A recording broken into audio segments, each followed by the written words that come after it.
Welcome to Liner Notes. My name is David Bixler. Heads up that due to COVID-19, this interview is recorded remotely. It might not be the same quality as if recorded in a studio. UK pianist Kit Downes has a beautiful new trio recording entitled Vermillion on ECM. In this episode of Liner Notes, Kit delves into how the pandemic and BLM affected the jazz scene in London and how Brexit ultimately led him to elect to leave the UK.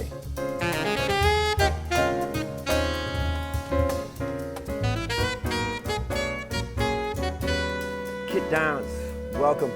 You have a new record out on ECM Vermillion, and excited to talk about it. Great compositions, great plan, nice trio. So welcome. And I thought you were in London, but you said you recently moved to Berlin. What precipitated that move? Mainly Brexit, but also I play with a lot of people in Berlin, and it's somewhere that I had my eye on for a long time. So life circumstances changed, and it felt like a good moment. Berlin's a great scene. I don't know how much you know about it, but there's lots of amazing music here for jazz. For sure. Like with Brexit, are you still free to work wherever in the EU? No, I mean you can, but Excellent. You can up to a certain amount of days, but it's a hassle, and there's a cap on the number of days that you can work for within a 6-month period, and it's capped at 90 days. So anyone that seriously tours the EU is in trouble. So that's partly why I moved, because if I'm in Germany, at least then all the German concerts don't count towards that 90 days. So cool. But yeah, it's a mess. But maybe they sort it out. Who knows? Yeah, I'm sure. I'm sure it's top of the priority list. Boris Johnson, that's going to be on top of this thing. Let's make sure the musicians are taken care of. Yeah. Well, let's start with this record. Peter Eld and James Madron. I'm not sure if I'm butchering Peter's name, but in reading the notes about it, it says that they are long-term collaborators. So maybe tell us about the relationship you had with them, like how long the group's been together. Sure. I've been playing with James since we studied together back in London 15 years ago. And he's been in every band I've ever had since then, which is a lot of stuff. So I just say it as if I take it for granted. But he's kind of my closest friend and a musical collaborator. So I can't hear anything without him playing drums in it, basically. And then with Peter, it was a little bit later. I met him when he was playing with Django Bates's trio over in the UK. And I heard that concert, and I heard him playing Django's very complicated rhythmic music with a kind of freedom and ease that's maybe unusual when you hear such detailed stuff like that. Felt like the harder the music was, the kind of more chaos he brought to it, which I liked a lot, but with a lot of control and natural skill. So anyway, from that, I decided to write some music for me, him, and James to try out. And that became this trio Enemy. And we made a record 4 or 5 years ago, which featured my compositions and Peter's. And then I started working with ECM in a slightly different field of music. I did a solo organ record with them, and then a kind of chamber music-y kind of thing follow-up. And then the sound of the trio found its way to the Munich office, and then we ended up doing this.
fantastic.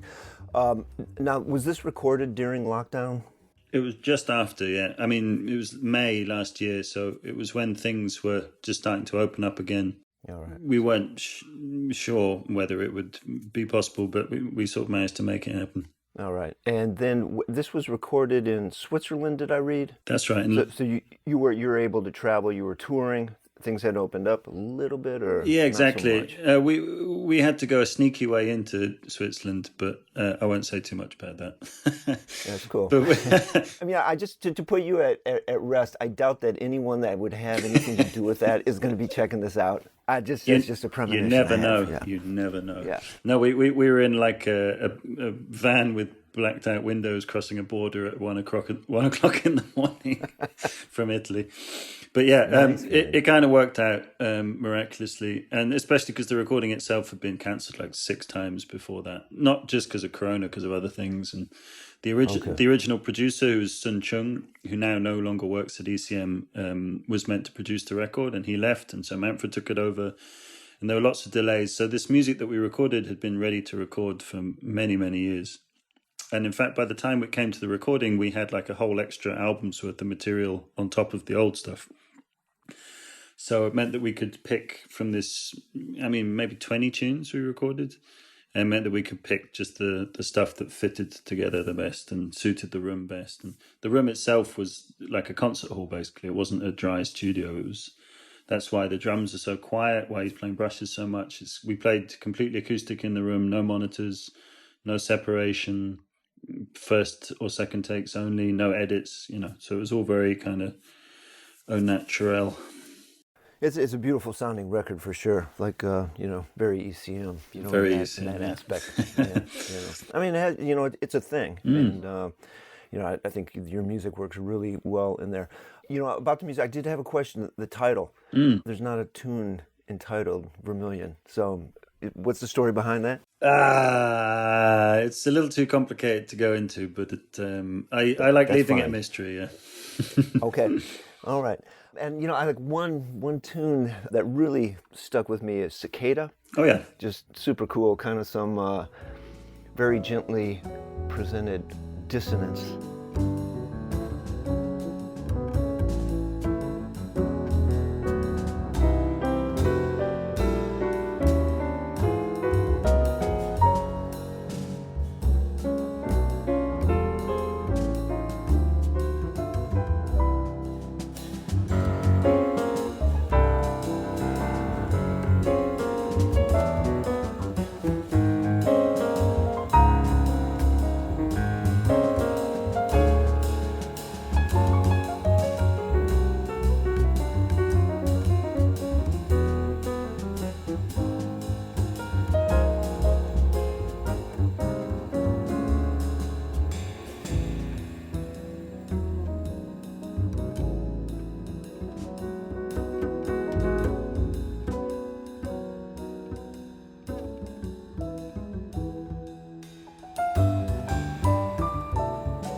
Just like, wait a second, man, that shouldn't work, but why is it beautiful? It's kind of cool. And, I looked it up, and is this written for the town in Italy? Very close. Well, yeah, pretty much. Yeah. I mean, it's a mountain in Italy. Mountain. Yeah, I spent quite a lot of lockdown up in that area of the Alps, Oh man, you were getting around. I did actually. Yeah, I managed to, with a lot of hassle and Brexit and passenger locator forms. But at the time, my partner was living in Italy, so that's where I spent a lot of that. And the view out the window was of this with this mountain that we ended up climbing up as well. So as simple as that, Great. really. But yeah.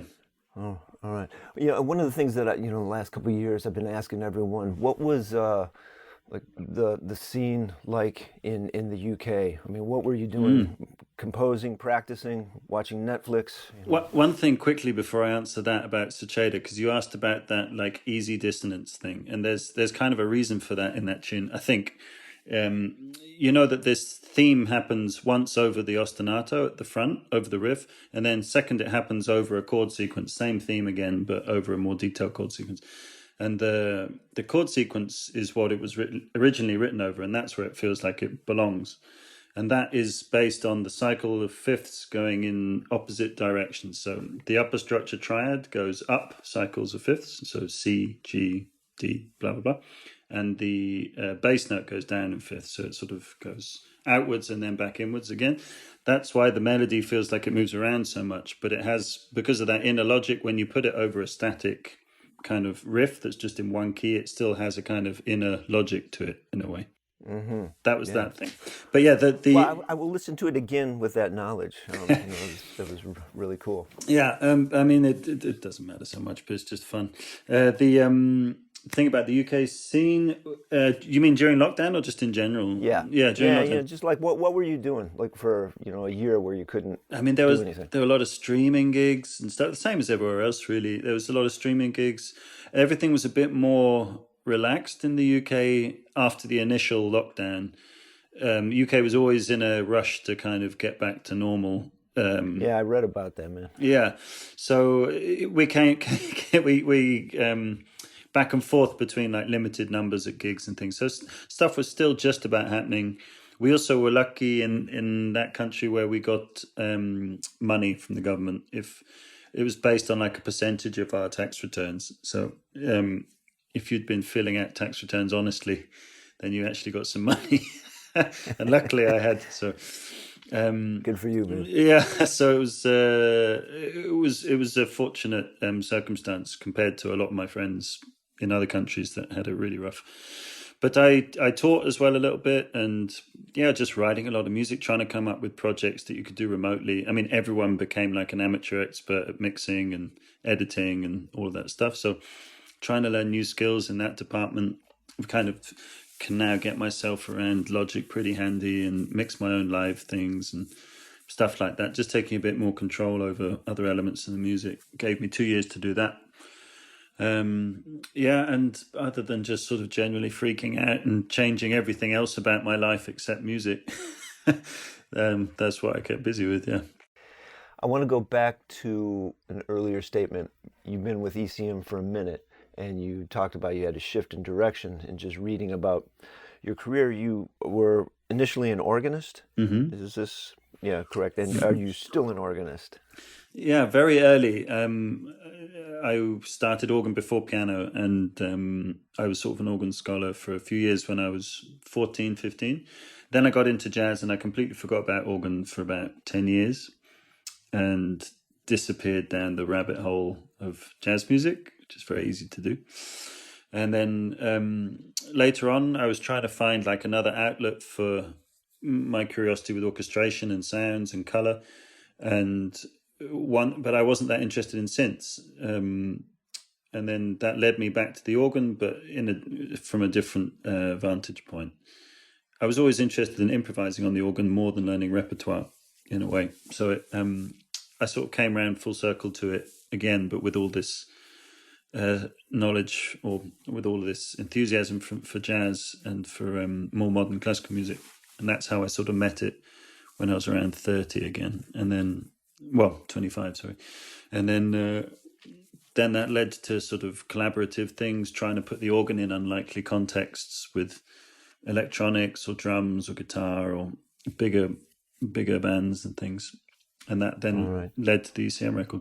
And I haven't heard any of the organ stuff. Obviously, there's a huge tradition of improvisation on the organ. So I'm assuming you're not really thinking Jack McDuff when you're sitting down at the organ. Yeah. No, it's more coming from it's a way of sort of, I have quite classical roots in my music, in the way that I hear music anyway. And that's my sort of earliest influence. So it draws maybe more on that kind of stuff.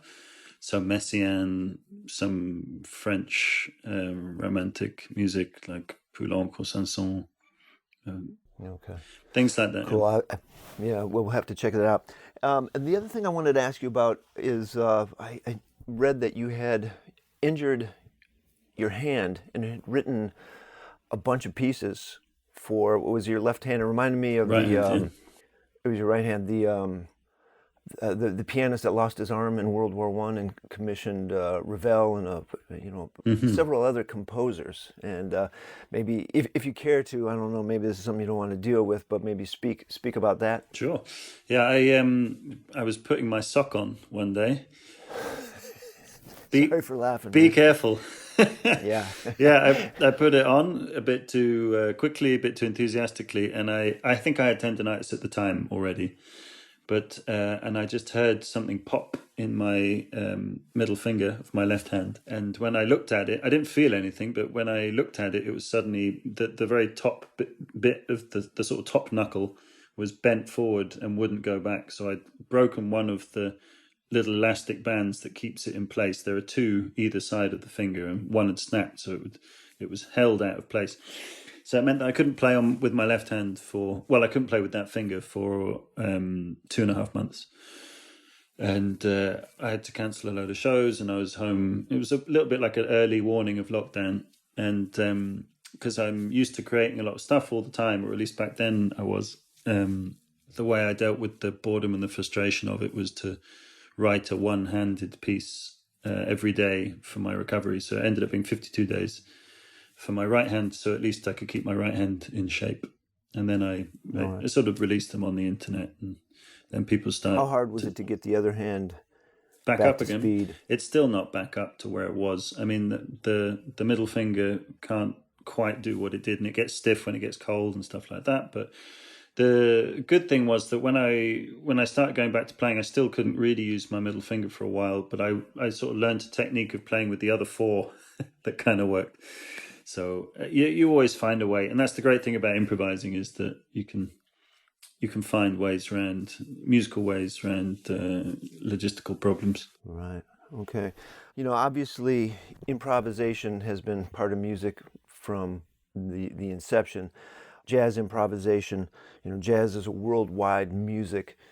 I wanted to ask you, I think for myself, my friends and colleagues here, with the murder of George Floyd, Black Lives Matters, those of us who were just ensconced in this music had to do kind of a reevaluation of what this music is, where this music came from. And I'm just curious, obviously you cannot speak for all of the UK or the EU, but for yourself, maybe your colleagues, your close friends, like what kind of conversations is this sparking? Yeah, I mean it was a very big conversation in the UK scene, which is where I was when that happened. And again, because I teach in a college, it became a very important conversation there too, about exactly what are we teaching these jazz students, and how much are they really aware of the roots of the music, and how much are we really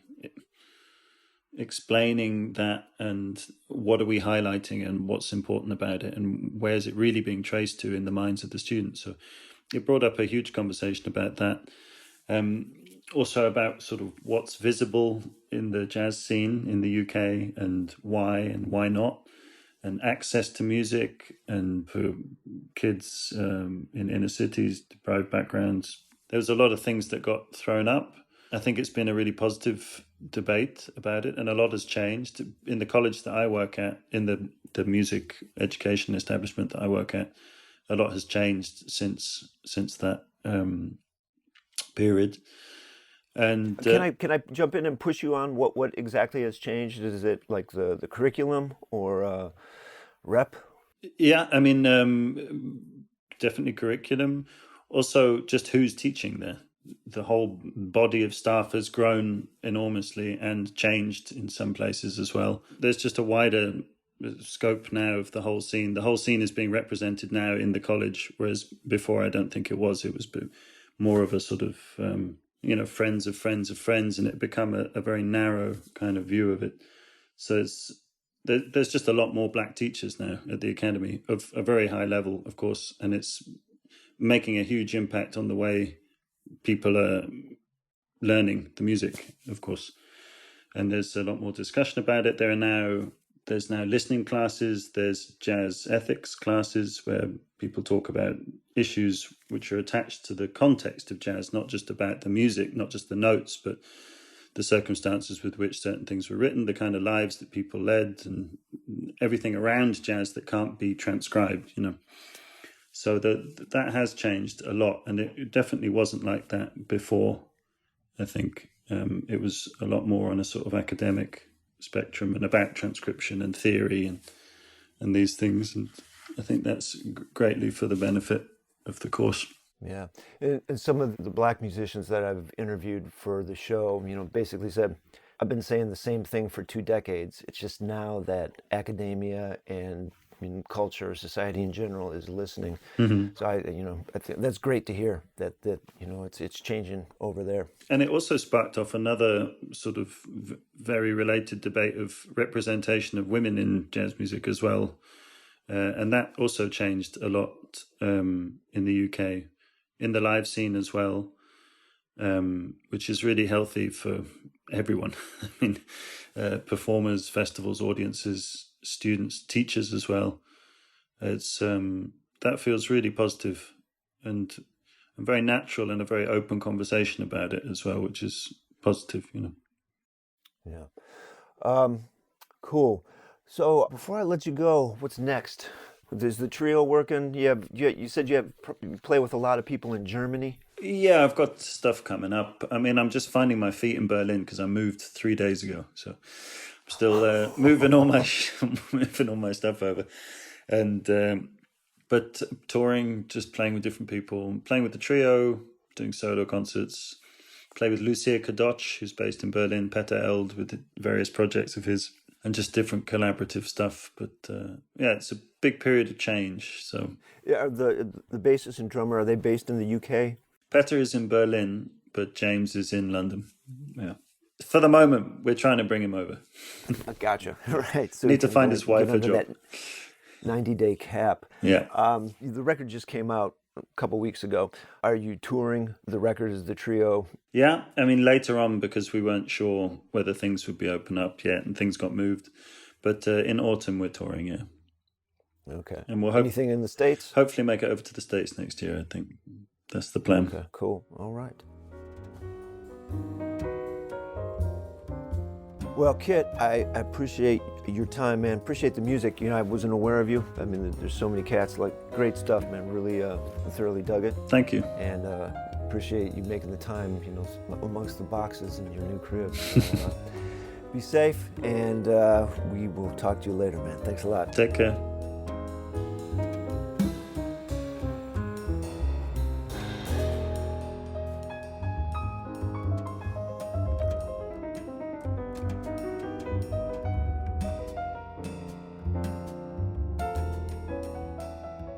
Liner Notes is grateful for the support of Van Doren Reeds and Mouthpieces. Be sure and check out the Van Doren Advisory Studio in New York City for all your sound sculpting needs. Liner Notes is grateful for the support of Arlen's Good Beer in Bowling Green, Ohio. Sound by Marco Mendoza. The theme music is No FOMO, Mofo by yours truly. Produced by David Bixler. Be sure and subscribe to Liner Notes wherever you find your podcasts. If you like what you hear, I ask that you consider supporting Liner Notes financially. You can do this by going to the Liner Notes tab at davidbixler.com. Thank you for your consideration.